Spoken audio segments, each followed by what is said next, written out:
Amen. Praise God. Purihin po ang Panginoon sa araw na ito. Tayo po ngayon ay inihanda na ng ating Panginoon para po sa pag-receive ng kanyang banal at makapangyarihang salita. Dalangin ko po ng patuloy na maging healthy na yung ating mga puso para nang sa gayon pag-receive natin ng Word of God, ito po ay mag-ugat, ito po ay tumubo at ito po ay patuloy na mamunga at magkaroon po ito ng epekto sa ating buhay at maging sa ibang mga tao. So praise the Lord, tayo po ngayon ay nasa second installment ng ating pong brand new series, Get in the Game. So remember that God wants all believers to get in the game and win. Gusto po ng Panginoon na kung saan tayo ay nagiging parte ng kanyang ginagawa, nang sa gayon maging parte din tayo ng panalo. Sinabi po natin that there are three types of people. The first type of people are those who make things happen. Pangalawa, those who watch things happen. At pangatlo, those who wonder what happened. May mga tao na kung saan nanunood na lamang, nagwa-wonder na lamang, but may mga tao na nagiging parte nung nangyayaring yon. So, ibig sabihin na wag lang tayong basta-basta nanunood. Be part of what God is doing. A lot of people today are just watching and even wondering. But they are not part of what God is doing. Hindi tayo nagiging parte kahit na anong motivation ang ma-receive natin, kahit na anong inspiration ang makita natin sa mga napapanood natin. Kung uubusin lang natin ang panahon natin kanunood sa iba't ibang social media platform, kung uubusin lang natin ang oras natin kawawander o kaya kawawatch lamang sa mga tao na kung saan naaayos ang kanilang buhay, kulang na kulang po yon. Wala nang mangyayari. Sa kanila may nangyari, pero sa atin, nanatili lamang tayong spectators. So napaka-importante po nito maging sa Panginoon. Be part of what God is doing. Gusto ng Panginoon na maging parte tayo sa kanyang ginagawa. Kaya nga po napaka-importante ng pag-uusapan natin dito. Dahil pag-uusapan natin ngayon kung paano nagiging posible yung mga bagay na kung saan ini-impress sa atin ng Panginoon.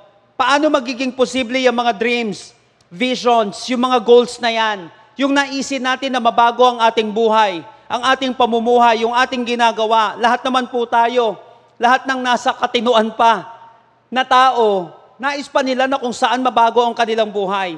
Dahil sa mundo pong ito, mga kapatid, the only constant in this world is change. Napaka-importante po ng pagbabago, kaya kapag hindi na nabago ang pamumuhay ng isang tao, kahit gaano pa kaganda yung buhay natin, yung pamumuhay natin ngayon, kapag hindi po tayo sumunod pagdating sa change, mapag-iiwanan din tayo kasi luluma siya, mabubulok siya, hindi na tayo magiging relevant, at yung tagumpay natin ngayon ay pwedeng maging mitya ng pagsabog ng ating bukas. Pwedeng mawala yun kasi ang pinakamatinding kalaban ng bukas mo ay yung ngayon mo kapag hindi na tayo nagbago. So ibig sabihin, be part of what God is doing. Ngayon, ang tanong, paano ba tayo makaka-accomplish ng mga ipinapagawa sa atin ng Panginoon? Alam niyo po, maraming mga tao ang nagsisimula pero hindi nakakatapos. Sa mga applications, pagdating sa pag-aaral, pagdating sa mga pinapagawa sa kanila. Maraming mga tao, a lot of people are good starters, but bad finishers.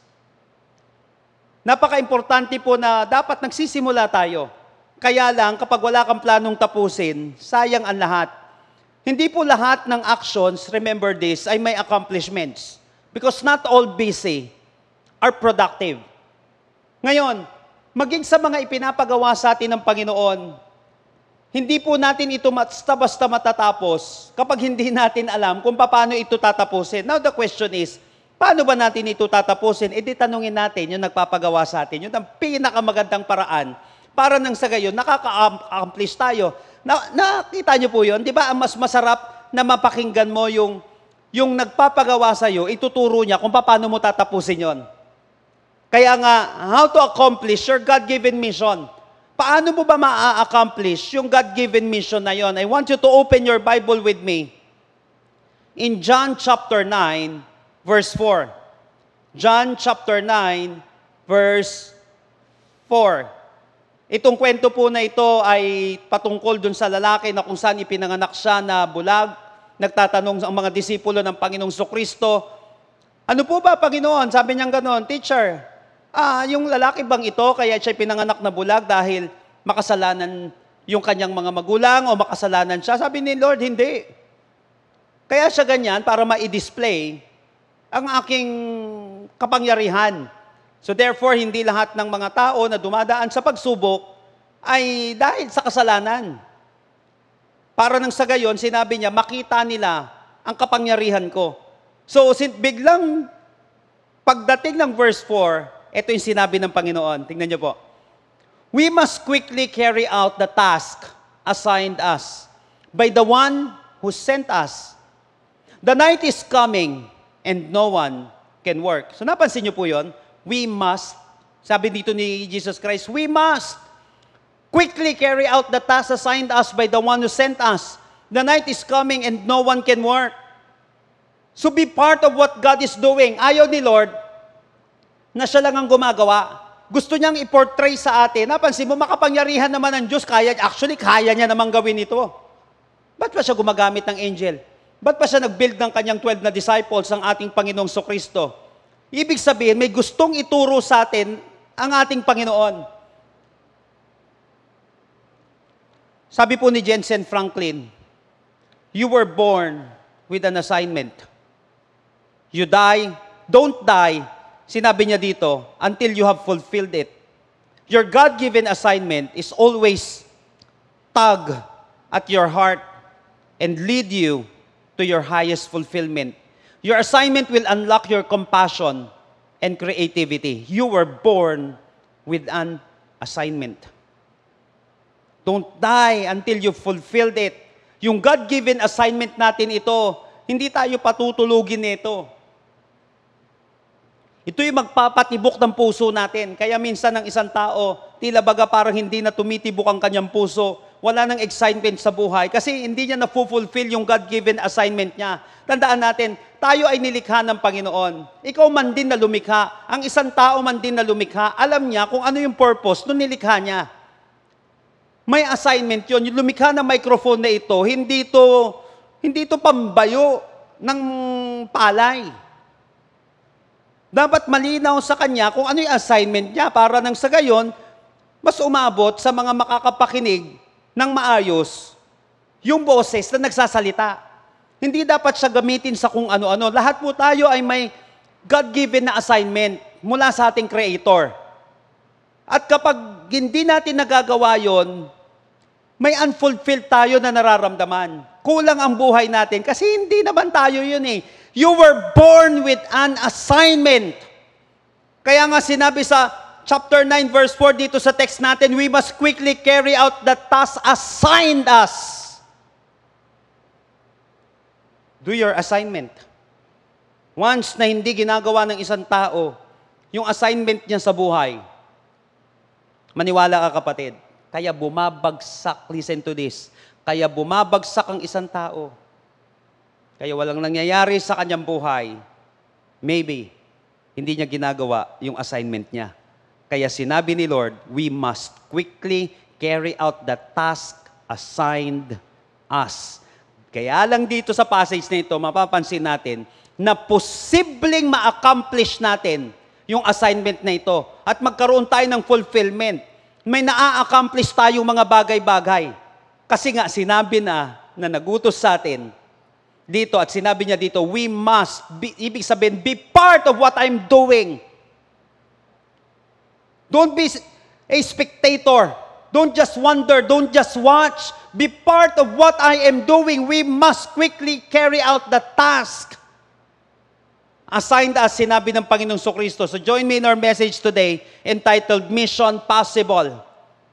Mission Possible. So itong mission na ito ay posible, napaka-posible. Why? Kasi tinuro na sa atin, binigay sa atin dito kung paano ba ma-accomplish itong God-given mission na ito. How to accomplish your God-given mission. How to accomplish your God-given assignment. Again, you were born with an assignment. Kaya kapag hindi ginagawa ng isang tao yung assignment niya sa buhay, doon na nagkakaroon ng unfulfilled na buhay. Doon na nagkakaroon ng pagbagsak ang isang tao. Kasi mabubulok lang eh. Pag pinandisplay lang natin itong microphone na ito, hindi natin ginawa sang-ayon sa kanyang pagkagawa, maniwala po kayo yung cellphone na binili mo, malino sa gumawa kung anong gamit niyan, kung anong assignment niya sa mundong ito. Nakuha po natin, ganun din tayo, hindi, napakatalino ng Diyos. Mayroon tayong assignment at malinaw dito, we must quickly carry out the task assigned us. Sinabi ng Panginoon, at naniniwala ako simula sa araw na ito, kapatid, dalangin ko magkaroon ng sense of fulfillment tayo. At dalangin ko nawa ma-accomplish natin yung God-given assignment na yan. How to accomplish your God-given assignment, your God-given mission in life. Paano ba? So number 1, verse 4. Sinabi dito, as long as it is day, we must do the works of Him who sent me. Night is coming when no one can work. As long as it is day. So number 1, seize the opportunity. If you want to accomplish your God-given assignment, your God-given mission, you must seize the opportunity. Napaka-importante po ng statement dito ni Lord na as long as it is day. Pag sinabing seize, take an opportunity or initiative eagerly and decisively. Take an opportunity. Huwag mong sasayangin yung oportunidad na yon. As long as it is day, sinabi niya, habang maliwanag pa, habang may araw pa, sinabi dito ng Panginoon. Now, as long as it is day, dito na phrase, speaks about 2 things. Number 1, speaks about clear vision. Nung sinabi dito ni Jesus Christ na as long as it is day, speaks about clear vision. Alam mo, ang katangian, napaka-basic eh. Ang katangian ng day, mas malinaw mong nakikita yung dinadaanan mo. Kaya nga madalas, kapag madilim, usually yung mga tao, kadalasan di man sa lahat ng pagkakataon, kasi may mga bansa naman talaga na minsan 6 na buwan yung liwanag, 6 na buwan yung gabi. Pero usually, generally speaking, day, nagtatrabaho ang tao, night, sila ay nagpapahinga. Ganun, generally speaking. Ganun ang nangyayari. As long as it is day. Bakit? Ang katangian ng day, mas nakikita mo yung ginagawa mo. Ibig sabihin, ito ay maliwanag pa. So, it speaks about clear vision. Ibig sabihin nito, habang nakakakita ka pa, habang may panahon ka pa na tumanaw, tandaan, mahirap abutin ang hindi mo natatanaw. Kaya habang, alam mo, noong nakaraan, may binabasa akong libro about power, about vision. Habang bata pa daw ang isang tao, mas napakaliwanag pa ng kanyang vision.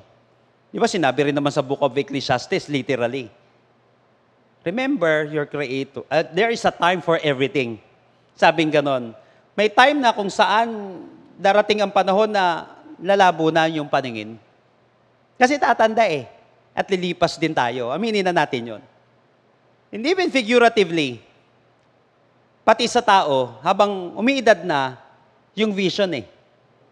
Unti-unting nagda-die down. At bibigyan natin ng opportunity yung mga next generation na patuloy na tumingin. Dito, ang gagawin mo, bilang nakatatanda, i-guide mo yung mga tao. Kaya nga sinasabi dito, as long as it is day, speaks about clear vision. Mahirap kasing abutin ang isang bagay na hindi mo natatanaw. So if you want to accomplish your God-given mission, you have to seize the opportunity. Ibig sabihin, habang kaya mo pang tumingin, habang kaya mo pang mangarap, kasi pagdating ng panahon, kahit anong gawin mo, mahihirapan na. Dahil sasabihin ng puso't isipan mo, hindi mo na kaya. Kaya mahirap umabot kapag di ka nakakakita, kaya habang may pagkakataon ka pa, kapatid. Seize the opportunity. You know what? Make your vision so clear that your fears become irrelevant. Make your vision so clear that your fears become irrelevant. Mas malinaw ang pangitain mo, mas nagiging irrelevant yung takot mo. Kasi malinaw yung gusto mong i-pursue sa buhay. listen to this, if you have a clear vision, the strategy is easy. If you have a clear vision, the strategy is easy kasi malinaw sa iyo yung pupuntahan mo, di malinaw sa iyo kung anong sasakyan mo. Kapag hindi mo alam kung saan ka pupunta, saan ka ba sasakay? Pa-south ka ba o pa-north ka ba? Pa-east ka ba o pa-west ka? Saan ba talaga? Napansin po natin, if you have a clear vision, the right strategy is easy. But if you don't have a clear vision, no strategy will save you. Kahit anong strategiya ang gagawin ng isang tao, kapag wala siyang clear na vision, hindi siya maliligtas noon. That's why without vision, people will perish. Kapag hindi ka nakakakita, madalas ikaw ay nadadapa. Kapag hindi ka nakakakita, madalas ikaw ay nadidisgrasya. Proverbs 29 verse 18, where there is no vision, the people perish. Kaya nga, as long as it is day, seize the opportunity. Speaks about clear vision. Second, it speaks about continuous action. Kaya sinabi dito sa Easy English Version, while it is day, we must continue the work. We must continue the work. So kapag may pangitain ka, may mga tao naman, linaw-linaw ng pangitain eh. Ang problema, hindi tumutuloy dun sa action. Habang may magagawa ka pa, habang may kakayahan ka pa, gumawa ka na. As long as it is day. Seize the opportunity. Why? Tandaan, hindi sa lahat ng panahon ay may pagkakataon. Hindi sa lahat ng panahon ay may pagkakataon. Marami na po, until now, natadtad na sila ng regret sa buhay. Sana, dati pa ginawa ko na to. Sana, dati pa ginawa ko na to. Habang may magagawa ka pa, habang may kakayahan ka pa, habang kaya mo pa, gumawa ka na. Magpatuloy ka dyan sa ginagawa mo kasi hindi lahat ng panahon ay may pagkakataon. As long as it is day, seize the opportunity. Tandaan, ang mga nakakatapos lamang, ang mga may na-accomplish lamang ay ang mga taong oportunista. Ibig sabihin, dahil may opportunity pa ako na gawin ito, lagi mong iisipin, kasi hindi lahat ng panahon, may opportunity ako. Hindi sa lahat ng panahon, magagawa ko ito. Kaya mo pa bang gawin yan? Ngayon, kaya ko pa bang ma-accomplish ng bagay? Sige, kahit na may mga kakulangan tayo, may mga limitations tayo, but the question is, kaya mo pa ba? As long as it is day, seize the opportunity. Kapag hindi natin sinis yung opportunity yan, maniwala po kayo mga kapatid, kahit na anong gawin natin, walang mangyayari sa ating buhay. Ecclesiastes chapter 12 verse 1, remember your Creator in the days of your youth. Ito yung sinabi natin eh, remember your Creator in the days of your youth. Before the days of trouble come, and the years approach when you will say, I find no pleasure in them. Remember your Creator. Kaya nga po in Hebrew word, yung word na remember is zikor. Ang ibig sabihin niyan, it is a figurative expression for obeying God and acknowledging His Lordship over one's life. Ibig sabihin noon, habang may pagkakataon ka pa, remember your Creator in the days of your youth. Ibig sabihin nito, in the days of your strength. Habang malakas ka pa, habang nakakakita ka pa, habang may pananaw ka pa, before the days of trouble come and the years approach when you will say, I find no pleasure in them. Kasi darating ang panahon, wala nang pagkakataon. So, ibig sabihin, huwag kang magtapon ng pagkakataon habang pwede ka pang mangarap, habang pwede mo pang lakaran yan. Huwag nagsasayang ng panahon. Seize the opportunity para maglingkod sa Panginoon. Remember your Creator in the days of your strength. Huwag mo siyang kalilimutan. Kasi at the end of the day, sasabihin natin, sana hindi ko sinayang yung pagkakataon nito. Yung mga taong nagagawa, yung kanilang God-given assignment, hindi nila pinapabayaan yung oportunidad na yon na kung saan. Kasi malinaw sa iyo eh. Hindi nga sa lahat ng panahon, may pagkakataon kang gawin ito. So dapat kapag naisiksik sa puso't isipan ng isang taong yan, hindi na siya hihinto. Magpapatuloy siya. Clear vision and continuous action. Seize the opportunity. If you want to accomplish your God-given mission, first seize the opportunity.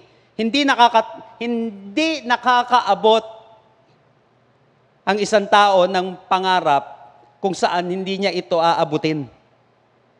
Naniwala ka, kapatid, hindi ka makakaabot pag hindi mo ito sinadyang abutin. You have to seize the opportunity. Second, verse 4, we must quickly carry out the task assigned us by the one who sent us. The night is coming, and then no one can work. Number 2 is sense of urgency. If you want to accomplish your God-given mission, yung ipinapagawa ng Panginoon, yung sinasabi niya that we must quickly carry out the task. Be part of what I'm doing, sinabi ng Panginoon.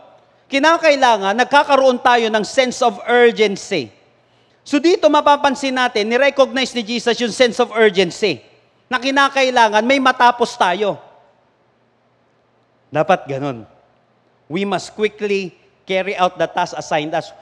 Huwag mo laging tinitignan na it's not time to make a change. Just relax, take it easy. Huwag mo laging ganun na titingnan. You must have a sense of urgency. Now, how to have a sense of urgency? Paano ba mas mabilis na ma-accomplish ang pinapagawa ni Lord sa atin? Paano ba mas mapapabilis yung God-given assignment natin? Kapag may dream ka, paano mo mas mabilis na nagagawa ito? Sense of urgency. First, prioritize God's business. Sinabi dito sa verse 4, we must work the works of Him who sent me and be busy with His business. Sabi po sa Amplified Version, be busy with His business. So you have to prioritize God's business. Remember this, listen to this very carefully. Your priority dictates your speed. Yung priority natin, yun ang magdidictate ng speed natin. Kasi kapag ikaw ay may priority, mas mabilis mo nakakapture ang isang bagay. Mas marami ka, parang kanina. Pagising ko, sabi ko, ano ba yung susuot ko? Sa sandamakmak na nakasampay doon. Sabi ko, pambira, kung kailangan naman nagmamadali, doon naman ako tumatagal. Ang dami mong pinagpipilian eh. Tumatagal ka lalo. Minsan, sapatos mo na lang eh. Pambira, kung sandamakmak yan, ano bang kulay susuot ko ngayon? Mamaya, ubos na oras mo. Namansin mo, samantalang nung dadalawa lang yan, lalo na nung iisa, ano pa pagpipilian mo? Ang bilis mo magdesisyon.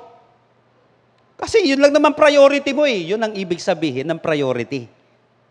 Dinidictate niyan yung bilis mo.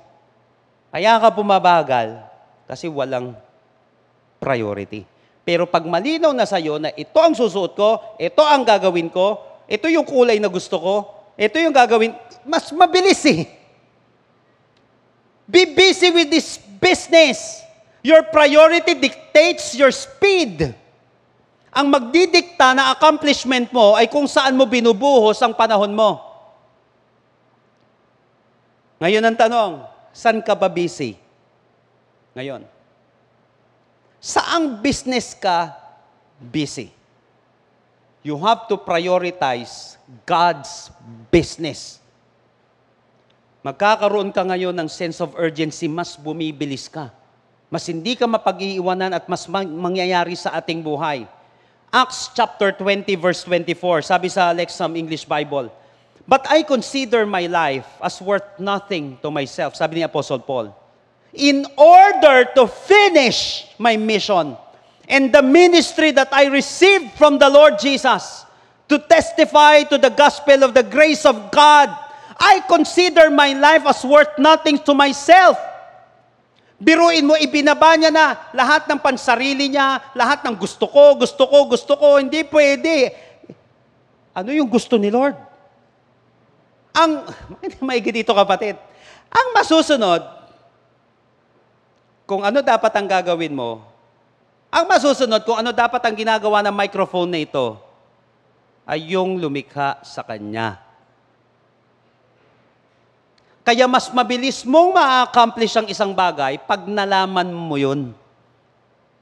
I consider my life as worth nothing to myself. Pag puro monkey business lang yan, at business lang na kung ano-ano, na kung saan hindi makakatulong sa buhay natin, walang mangyayari. Kaya sinabi nito, I consider my life as worth nothing. So dapat may ganun ka, may nothing. Alam mo dapat, yung hindi mo pinagtutuunan ng pansin. In order to finish my mission and the ministry that I received from the Lord Jesus. Dapat alam mo kung ano yung pagtutuunan mo ng pansin. At dapat alam mo kung hindi mo pagtutuunan ng pansin. At para mas mabilis na nagagawa at nakakatapos si Apostle Paul, I consider my life as worth nothing to myself. Bakit? Ang dami niyang gusto ipagmalaki, ang dami pwede niyang gawin sa buhay, kundi ano ba yung pinapatapos ni Lord? Ano ba yung misyon sa ministry na pinapagawa sa kanya ng Panginoon?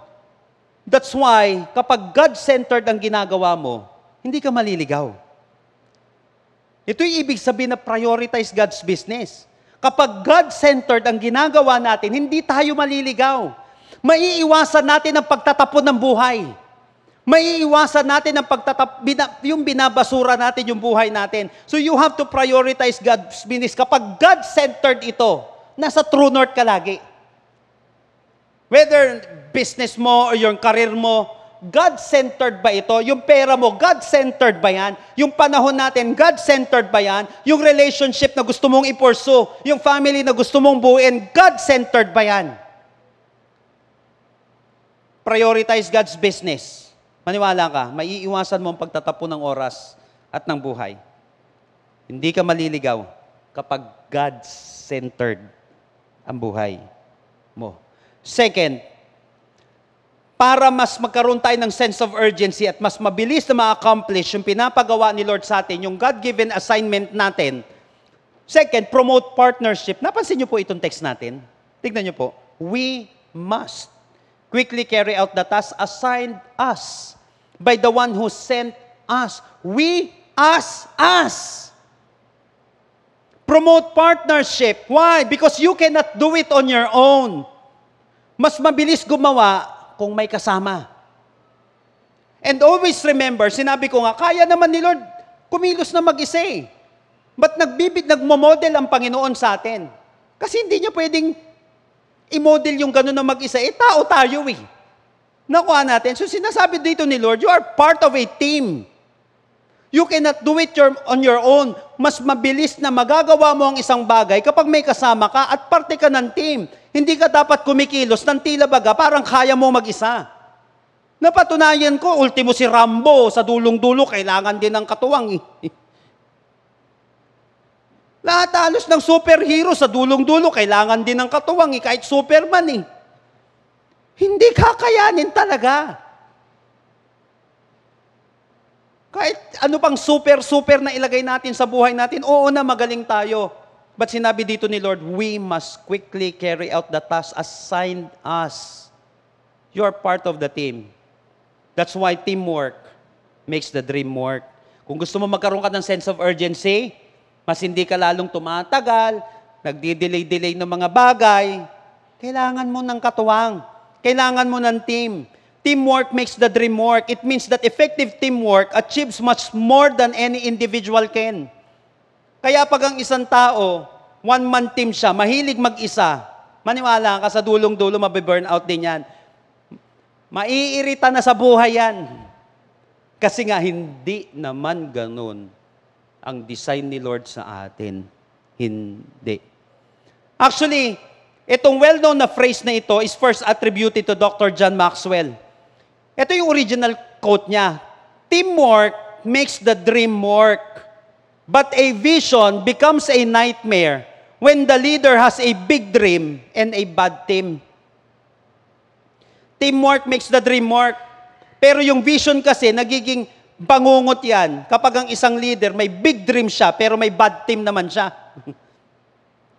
So napaka-importante ng teamwork. You have to promote partnership. Napansin niyo si Jesus Christ dito? Nagpo-promote siya ng partnership eh. We must carry out the task assigned us by the one who sent us. So nakatingin tayo dun sa nag-send. Dapat may single na na kumbaga pinanggagalingan ng order. Kapag kung kani-kanino ka nakikinig, napansin mo, akala ng isang tao, hindi, dapat ang dami kong pinakikinggan. Okay naman yung may pinakikinggan, paano ko magkakaiba yan? Kaya gumugulo ka sa tumatagal ka. Akala natin, tad-tad ng training, hindi rin nakakaganda yun. Baka gumulo ka lalo. So we must quickly, kaya dati, kinakailangan may isa kang rabay eh. Kasi dati, may iba't ibang interpretations yung mga rabay na yon. So they have to choose their own rabbi. Kung paano ang ginagawa nun, kasi may mekos-mekos yun, maniwala ka kapatid. Mamaya magkakaroon na ng LBM yun. Gugulo na, labo na eh, kung ano-anong makinain mo eh. Nakuha po natin dyan, teamwork makes the dream work, but a vision becomes a nightmare when the leader has a big dream and bad team. So dapat may isang pinanggagalingan ng order, tapos nagiging parte ka nun. Hindi panggulo. Promote partnership. Kahit na magaling ka, mag-promote ka pa rin ng partnership, kailangan mo ng katuwang. Kung gusto mong mas mabilis, kailangan mo ng katuwang. Hindi mo kayang mag-build ng building. Kahit ikaw pa ang pinakamagaling na engineer. Kahit ikaw pa ang pinakamagaling na architect, maniwala ka kapatid, hindi mo kayang mag-isa. So dapat mag-promote ka ng partnership kahit sa pamilya. Hindi mo kayang mag-isa. Hindi pwedeng pasan mo ang daigdig, ikaw ang lahat. Maniwala ka kapatid. Sa mga masyadong workaholic dito, happy workaholic day. Nakaraan. Hindi pwedeng ikaw lang ang kumakayod. Habang ang iba ay nakatulala, ang bata-bata pa. Biruin mo yun, pinaralyze mo na dahil linayaan mong sa'yo umaasa ang lahat. Sa pamilya, sa ministry, sa bansa, sa kumpanya mo, you have to promote partnership.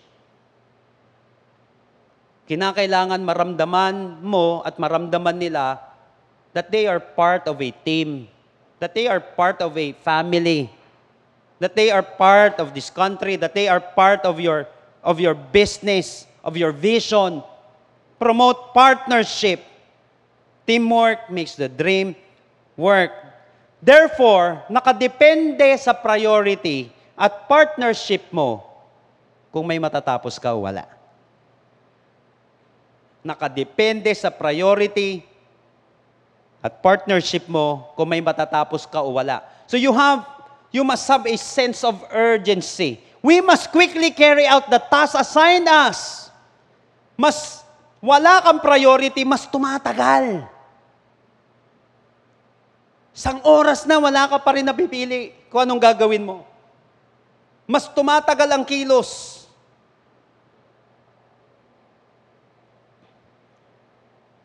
Jack of all trades, master of none. Iba pa rin yung concentrated. Iba pa rin yung may concentration ka, iba pa rin yung may mastery. And you have to promote partnership. Mas tumatagal kapag nasasanay tayong mag-isa, na tayo ang gumagawa, mag-promote ka ng partnership sa family mo. Mag-promote ka ng partnership sa buhay. Wag mong, pati sa sarili natin. Wag natin iisipin na tayo lang ang magaling, tamad lahat ng tao. No, kapatid, mas babagal ka lalo. Pag mas gusto mong may maa-accomplish na mas matindi, you must have a sense of urgency. At ganito din-design ni Lord para ma-accomplish natin yung God-given assignment natin. Sense of urgency. We must quickly carry out the task. Pag may ganito ka, mas marami ka naabot. Mas mabilis mong na-accomplish ang isang bagay. So if you want to accomplish your God-given mission in life, the second crucial factor is sense of urgency. We must quickly. Lagi mo isipin yun. We must quickly. Bakit? Darating pa, no? Hindi mo na magagawa nga yan.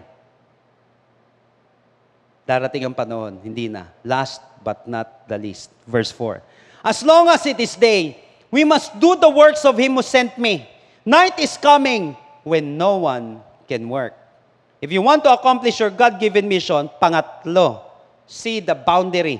Ibig sabihin, ng boundary, may limit.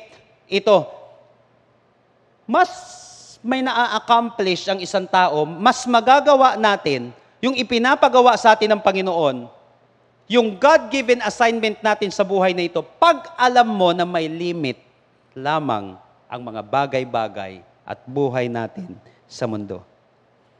Pag sinabing see, it means to notice or become aware of someone or something. Pag sinabing see, nanonotice mo o kaya aware ka sa isang bagay o sa isang tao. So the question is, ano ba ang mapapala natin kapag aware tayo na may hangganan at limitado lamang ang isang bagay o isang buhay? Ano mapapala natin dito? Ano bang blessing natin dito? First, it serves as a warning. Sinabi dito, night is coming. So dito nagwa-warning si Lord. Kaya sinabi sa Living Bible, all of us must quickly carry out the task assigned us by the one who sent us, for there is little time left for the night falls. Before the night falls, sabi niya dito. Tandaan natin ang taong matino at matalino. Para sa isang taong matino at matalino, blessing ang warning. Night is coming. O may paparating. Sabi niya gano'n, night is coming. Na hindi mo na makikita, mahihirapan ka, magbi-blurred yung vision mo. Night is coming. Kapag aware ka, kapatid, na limited lang ang mga bagay-bagay at buhay, magsiserve ito na warning sa atin. Second, it speaks about an ending. Kaya sinabi dito, night is coming when no one can work. Nilalagyan dito ni Lord, limitado ang bagay-bagay dito sa mundo. Kailangan may makita kang limitations, may makita kang boundary. Hindi habang buhay magagawa mo yan. Hindi habang buhay. Speaks about an ending. Night is coming when no one can work. Sabi dito sa Living Bible, for there is little time left before the night falls, and all work comes to an end. Pag may pagkakataon na magtrabaho ka, ayusin mo. Pag may pagkakataon, kapatid, na maglingkod ka sa Panginoon, maglingkod ka na. Dahil pinapakita ni Lord, limitado ang lahat ng bagay at buhay dito sa mundo.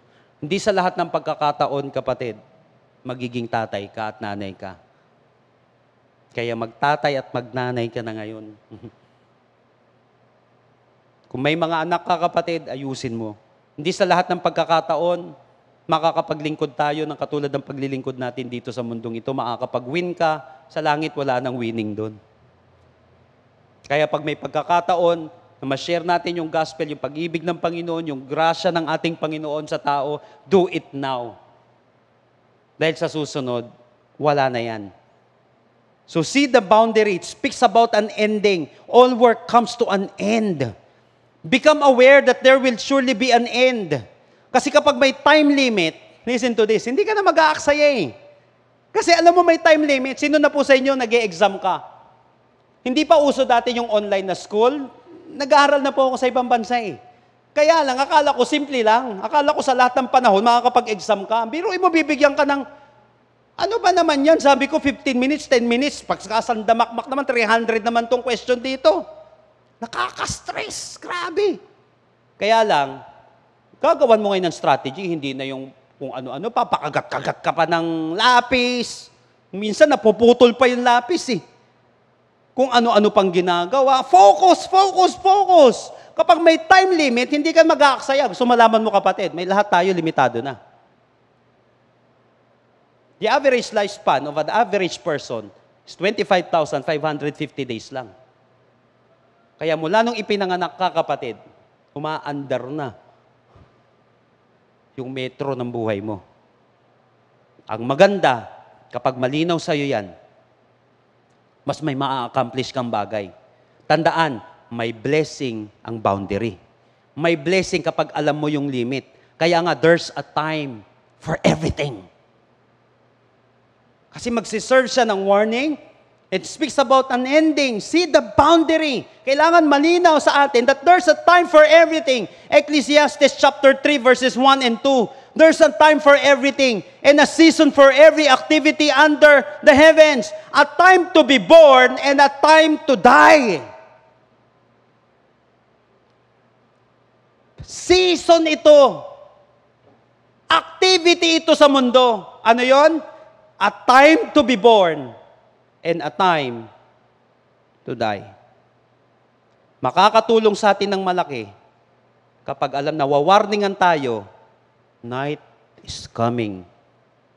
When no one can work, all the work comes to an end. Speaks about an ending. Makakatulong ng malaki. In a now classic commencement speech, dun sa Stanford University na ginawa ni Steve Jobs noong 2005,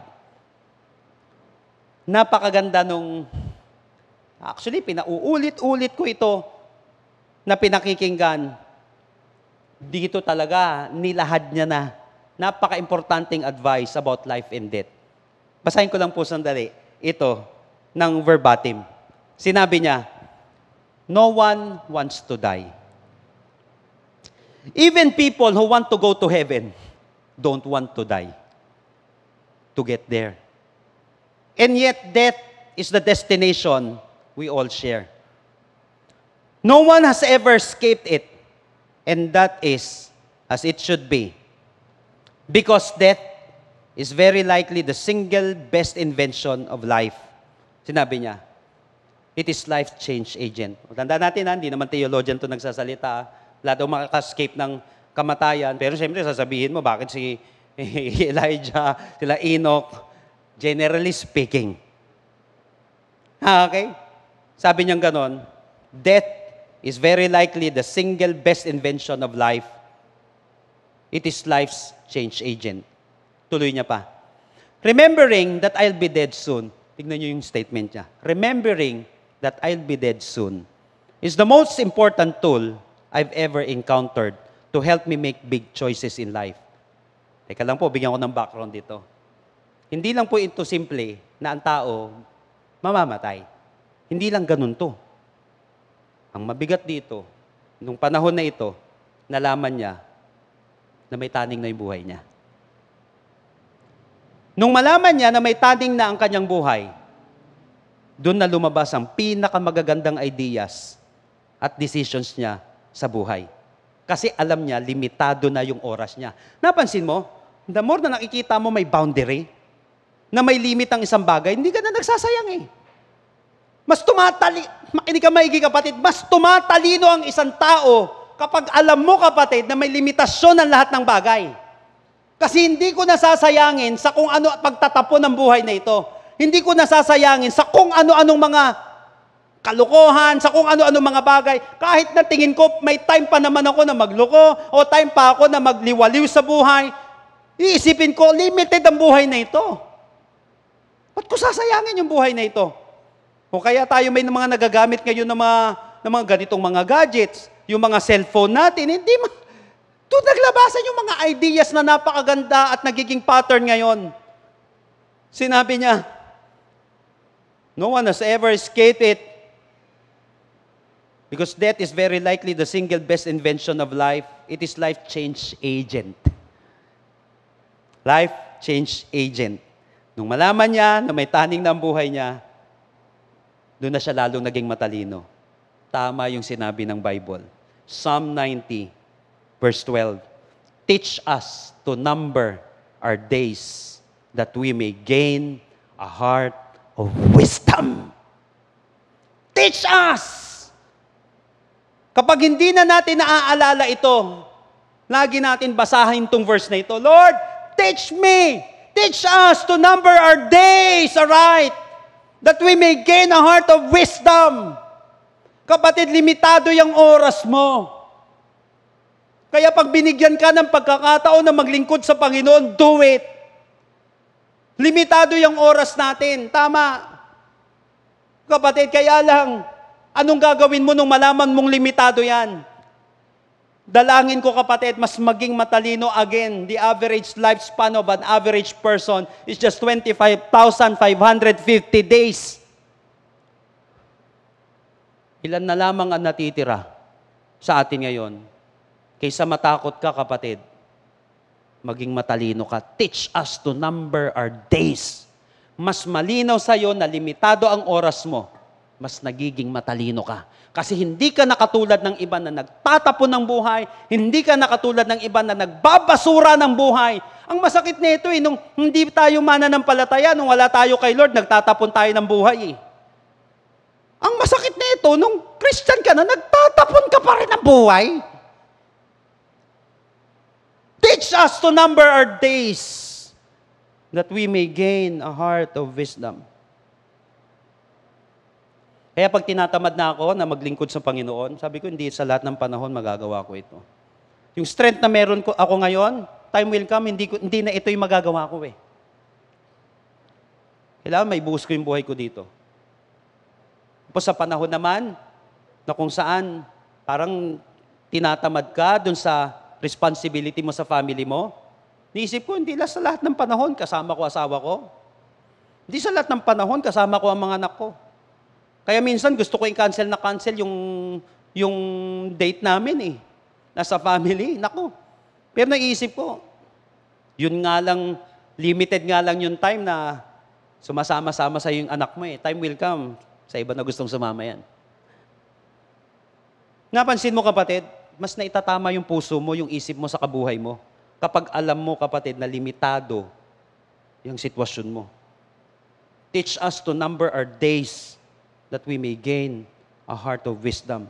If you want to accomplish your God-given mission, third, see the boundary. Become aware na may hangganan at lahat ng bagay at lahat ng buhay dito sa mundo.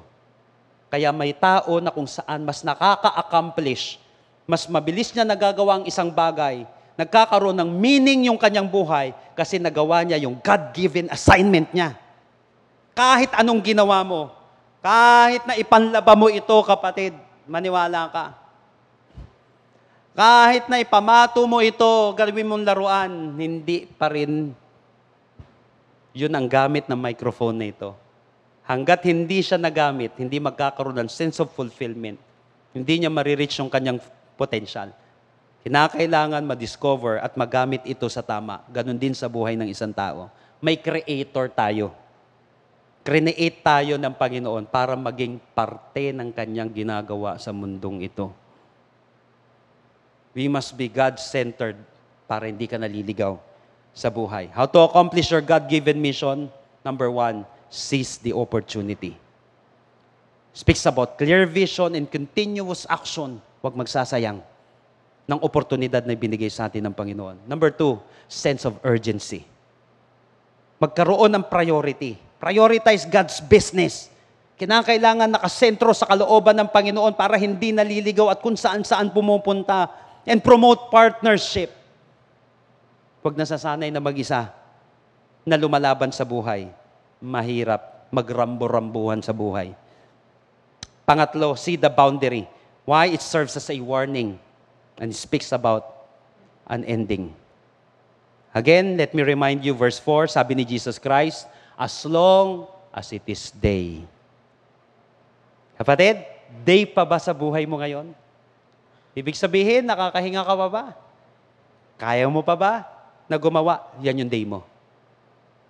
As long as it is day, we must do the works of Him who sent me. Night is coming. Warning ni Lord. Night is coming. Hindi mo maiiwasan yan when no one can work. As I end this, there's a man named Stephen Aquari. Itong Stephen Aquari na ito, he is a marathon runner who represented Tanzania in the marathon in 1968 Olympics. Ito po ay nagganap Summer Olympics in 1968 sa Mexico City. Actually, Aquari was never likely to win the marathon. Hindi naman siya yung pinaka-paborito doon. Ngunit ang chance niya na manalo ay lalong lumabo dahil sa epekto ng high altitude ng lugar na yon. Siya ay pinulikat na kung saan nagpabagal sa kanyang pag-usad. Bukod sa sakit na kanyang nararamdaman dahil sa pamumulikat niya, may mas masakit pang nangyari sa kanya habang siya'y tumatakbo. Siya po ay natumba at na-dislocate ang kanyang buto. So most observers, seeing his injuries, assumed he would pull out and go to the hospital. Kala, pupunta na siya ng ospital eh. Instead, he received medical attention and returned to the truck and continued his race. Nagpalagay lang siya ng gasa dun sa kanyang paa, nagpagamot lang siyang bahagya, tapos tumuloy siya dun sa kanyang laban. But his pace, of course, was now much slower. Pabagal siya ng pabagal, but yung kagustuhan niyang lumaban ay natitiling intact. Actually, 18 dun sa 75 na starters ay umayaw na. 18 dun sa 75 na nagsimula, umayaw na. Kaya sa totoo lang, pwede na rin siyang dumagdag sa bilang ng mga sumuko na. However, more than an hour, biruin mo, mahigit 1 oras after the winner. 1 oras na after nung winner. Itong si Aquari, crossed the line in last place. Kulelat, panghuling-huli. Cheered by a few thousand spectators who had remained in the stadium after the sun went down. So, pinapalakpakan siya ng mga taong natitira doon. Habang siya ay paika-ika na naglalakad, eto na ngayon, tinanong siya kung bakit pa siya nagpatuloy sa kabila ng kanyang kalagayan. Bakit ka pa tumuloy sa kabila ng iyong kalagayan? At yung kanyang sagot ay tumatak at nakatatak na ngayon sa mundo ng palakasan. Ito yung sagot niya. Bakit ka pa nagpatuloy? Ganyan na kalagayan mo. Dapat sa ospital ang takbo mo, ha? Bakit ka nagpapatuloy? Sabi niya, my country did not send me 5,000 miles to start the race. He said, they sent me 5,000 miles to finish the race. My country did not send me 5,000 miles to start the race. They sent me 5,000 miles to finish the race. Hindi man siya ang pinakamagaling sa larangan ng marathon. But his courage and dedication in the face of adversity is what history will remember him for. Hindi ka maigi. Naalala siya, hindi dahil sa sinimulan niya. Naalala siya dahil sa tinapos niya. Ulitin ko, naalala siya hindi dahil sa sinimulan niya. Naalala siya dahil sa tinapos niya. Listen to this, brothers and sisters. God sent you here today para ipalala sa iyo na tinawag ka ni Lord, hindi para magsimula. Tinawag ka ni Lord para tumapos. So nabuhay ka, hindi para magsimula lang. Nabuhay ka para tumapos. Kaya para sa iyo, kapatid, ngayon, na halos gusto mo nang umayaw dahil sugatan ka na, dahil napilayan ka, dahil nakulangan ka, dahil nadapa ka, dahil bumagsak ka, lagi mong iisipin, sinenda ko ni Lord sa mundong ito, hindi para magsimula. Sinenda ko ni Lord para tumapos. Sa'yo na pagod, sa'yo na sugatan, tapusin mo. Dahil kasama ka ni Lord. Napansin mo? We, sabi ng Panginoon. Kapag kasama mo ang Panginoon, matatapos mo yan. Matatapos mo. I want you to close your eyes right now. Ikaw at ang Panginoon ngayong oras na ito. Let me remind you, Jesus said, as long as it is day. Habang day pa ng buhay mo. Habang araw mo pa. Habang panahon mo pa. Habang kaya mo pa. We must do the works of Him who sent me. Night is coming when no one can work. Pagod ka na ba, kapatid? Sa'yo na sugatan. Sa'yo na bumagsak. Sa'yo na natumba. Willing ka ba na tapusan ang takbuhing ito ng buhay? If you are willing right now, kapatid, matatapos mo yan. Ang importante lang dapat, kang lumabang mag-isa. Huwag mo laging kinakalimutan si Lord. We must carry out the task, sinabi ng Panginoon. Therefore, hindi mo matatapos nang wala siya. We must carry out the task. mong itinataguyod ang pamilya mo, kapatid, nang ikaw lang. Huwag mong pinupurso yung pangarap mo na wala si Lord. Kang nagmamahal na wala si Lord doon sa sentrong yon ng iyong puso, di mo matatapos. Mabibigo na naman tayo. Jesus said, we. Mga taong nakalimot kay Lord, sa mga taong nawala, naligaw ng landas, sabi ng Panginoon, we must carry out the task. Kakayanin mo yan kahit mahina ka. Kakayanin mo yan kahit sugatan ka. Kasi alam mo, kasama mo ang Panginoon. And for all of you right now na nakakaranas ng panghihina, naligaw sa buhay, at sinasabi mo, Lord, samahan mo ako sa takbuhin ito ng buhay na ito. Gusto ko pong matapos, Lord. Gusto ko pong matapos, Lord, yung God-given assignment ko sa mundong ito, Lord, ng matagumpay. Gusto ko magsimula ngayon at matapos ng matagumpay, Panginoon.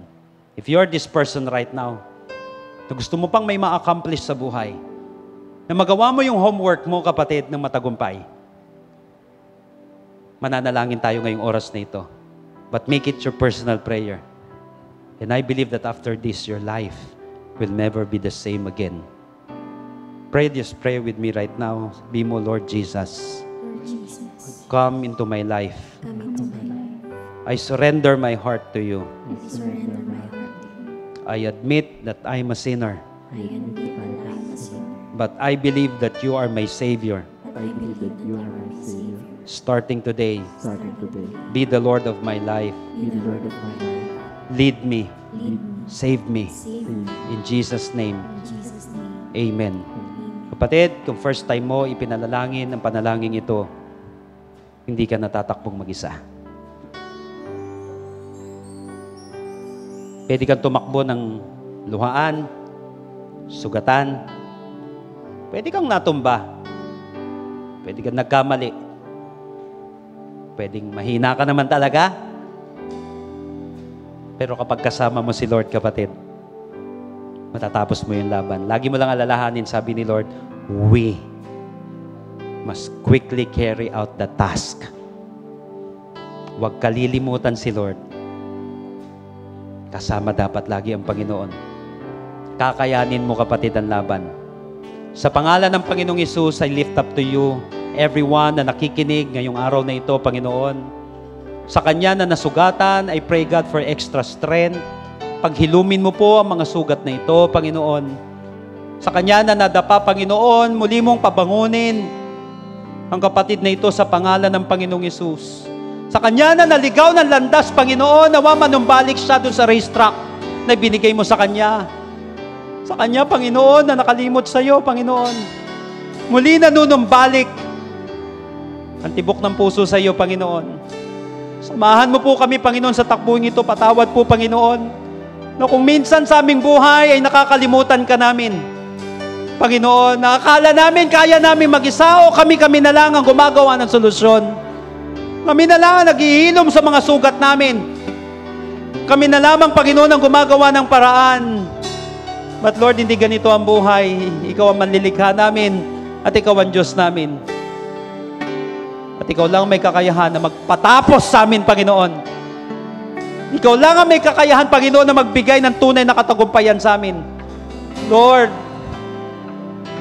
nanunumbalik po kami sa racetrack na yun, Lord. Muli mong palakasin ang bawat isa sa pangalan ng Panginoong Hesus. Ngayong oras na ito, kapatid, lumapit ka sa Panginoon. Sa iyo na nasugatan, sa iyo na nanghihina, sa iyo, kapatid, na nakaramdam ng kawalan ng pag-asa. Magpatuloy ka sa ating Panginoon. I will give you just 30 seconds right now. Pagbulay-bulayan mo ang lahat ng napag-usapan natin ngayon. At maniwala ka, kapatid. Matatapos mo ang laban na ito. Tatapusin mo ang takbuhin na ito. Wala akong pakialam, kapatid, kung tayo ay nasugatan. Kung tayo ay natumba at tayo ay bumagsak. Ang importante, kapatid, hindi kung ano nangyari sa atin, kundi kung sino ang kasama mo. para saan ka lumalaban. Hindi ikaw, kundi kung sino ang nagpadala sa'yo sa takbuhing ito. Hindi sa gusto mo, kundi ano ang gusto niya. Gusto niya, kapatid, na magpatuloy ka. Gusto niya, kapatid, na manalo ka.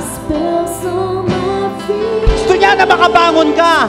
Ano man ang idinidikta ng puso mo ngayon ng pangyayari, ano man ang ibinabato sa iyo ng mundo, hindi yun ang gusto ni Lord. He wants you to finish the race. Gusto niya, kapatid, na ma-accomplish mo yung pinapa-accomplish niya.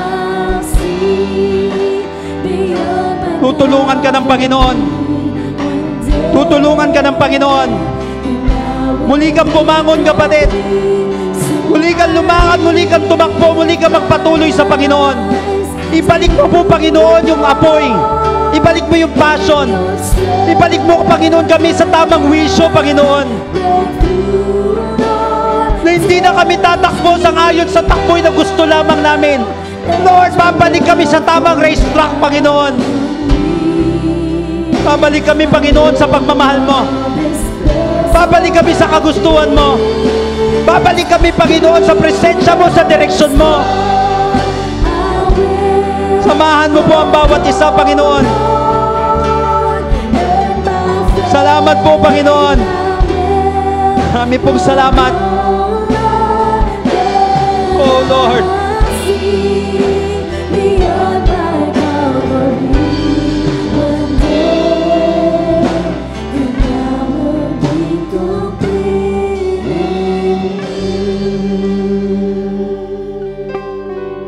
Jesus said, as long as it is day. Kapatid, may pagkakataon ka pa. Kaya mo pa. Paano ko nalaman? Day pa ng buhay mo eh. Pwede nagkamali ka lang, nasugatan ka lang. But day pa ng buhay mo. But starting today, kapatid, as long as it is day, sabi ni Jesus, we must do the works of Him who sent me. The night is coming when no one can work. Lord, simula sa araw na ito, mas magiging matalino, Lord. Lagay mo sa puso namin, Panginoon, yung realidad that there's a time for everything. There's a time for everything. At habang time pa namin, Panginoon, mabuhay, habang time pa namin maglingkod, habang time pa namin magmahal, Panginoon, sa mga tao sa paligid namin at pinapagawa mo, Panginoon, gagawin po namin ito. Bigyan niyo po kami ng sense of fulfillment, Panginoon. Lord, salamat na lang dahil binigyan mo kami ng assurance ngayon, Panginoon. Kasama ka namin, Panginoon, sa takbuhing ito. We must do the works of Him. Kapatid, di ka nag-iisa dahil kasama mo si Jesus. Starting today, kasama natin ang Panginoon na itataguyod ang buhay na ito. Tataguyod ang iyong pamilya. Tataguyod yung pangarap na inilagay ni Lord sa puso mo. Pagkasama mo si Lord, hindi ka lang makakapag-umpisa. Matatapos mo, kapatid, ang takbuhin ng buhay na ito. Salamat po, Panginoon, sa paalala mo sa amin. Ngayong oras na ito, kapatid, selyuhan natin lahat na napakinggan natin. Huwag mo hayaan na mananakaw ng kalaban, ng kaaway, lahat ng word na napakinggan mo. At huwag mo nga hayaan na ngayon lamang ito. Hayaan mong tumanim sa puso't isipan natin ito habang tayo ay nasa racetrack na inilagay sa atin ng Panginoon. Tanggapin mo ang pagpapalang ito ngayong araw nito, and I want you to know na ikaw ay pinagpala at hindi sumpa. That you are an asset and not a liability. Not because of your own strength, but because of Jesus who lives in you. Right now, people of God, I want you to receive these blessings which God promised in Numbers chapter 6. Every time we declare ito, the Bible said, receive it, and it will be yours. Right now, people of God, may the Lord bless you and take care of you. May the Lord be kind and gracious to you. May the Lord look on you with favor and give you peace. Lord, we receive all of these blessings in Jesus' name. And everybody shout aloud, amen and amen. God bless you all. See you next week. Jesus loves you. Even on the Hallelujah.